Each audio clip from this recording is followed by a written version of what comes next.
Cerita tentang Maria Katarina Sumarsih atau Ibu Sumarsih tentu tidak bisa dilepaskan dari perjuangan panjang menuntut keadilan atas anaknya, Bernardinus Realino Norma Irmawan atau Wawan. Salah satu mahasiswa yang tertembak mati dalam tragedi Semanggi 1 pada 1998. Peristiwa yang terjadi 25 tahun lalu itu masih jelas tergambar di ingatan Sumarsih. Bagaimana pertama kali ia menemui Wawan tergeletak tak bernyawa di rumah sakit Jakarta dengan dada berlubang bekas tembakan peluru, hingga ketika jenazah Wawan disemayamkan di rumah duka kawasan Meruya Selatan, Jakarta Barat, lalu dimakamkan dalam balutan kesedihan mendalam. Bagi Sumarsih, Wawan tidak pernah pergi. Ia hanya berpindah alam. Karenanya, setiap hari Sumarsih tak pernah lupa menyapa Wawan melalui doa.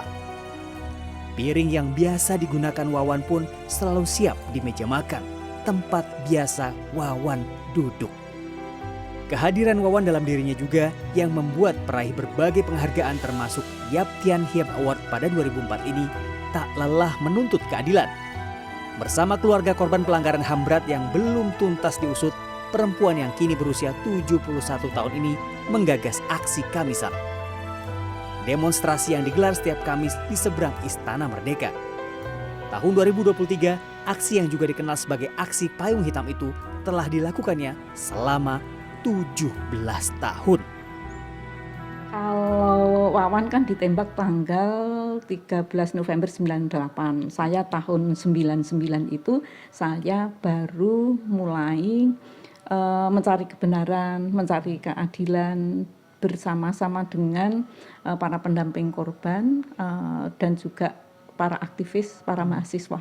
Kalau berbicara mengenai kasus saya, apa yang saya lakukan itu saya berpijak pada apa yang dilakukan Wawan. Jadi kalau Wawan dulu pernah mengatakan reformasi hanya kedok penguasa. Jadi ternyata apa yang dilakukan di era reformasi itu di dalam penegakan hukum ketika ada peraturan perundang-undangan yang baru, misalnya seperti untuk menyelesaikan kasus pelanggaran HAM berat itu pemerintah menerbitkan Undang-Undang Nomor 26 Tahun 2000 tentang Pengadilan HAM, tetapi ternyata tidak berjalan. Menghambat itu dari berbagai pihak ya, dari pelaku itu sendiri.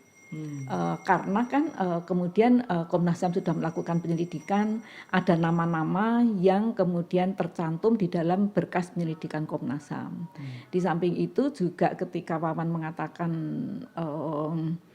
reformis gadungan ya, reformis gadungan, mereka mempunyai kepentingan untuk politik, untuk kepentingan pribadi mereka, sehingga mereka tidak mendukung penegakan supremasi hukum sebagaimana agenda reformasi yang ketiga yang diperjuangkan oleh Wawan dan kawan-kawannya. Sampai saat ini Sumarsih terus berjuang untuk mencari keadilan atas kasus Wawan. Sumarsih mengharapkan siapapun presidennya bisa menuntaskan persoalan ini. Iman Denugroho, CNN Indonesia, Jakarta.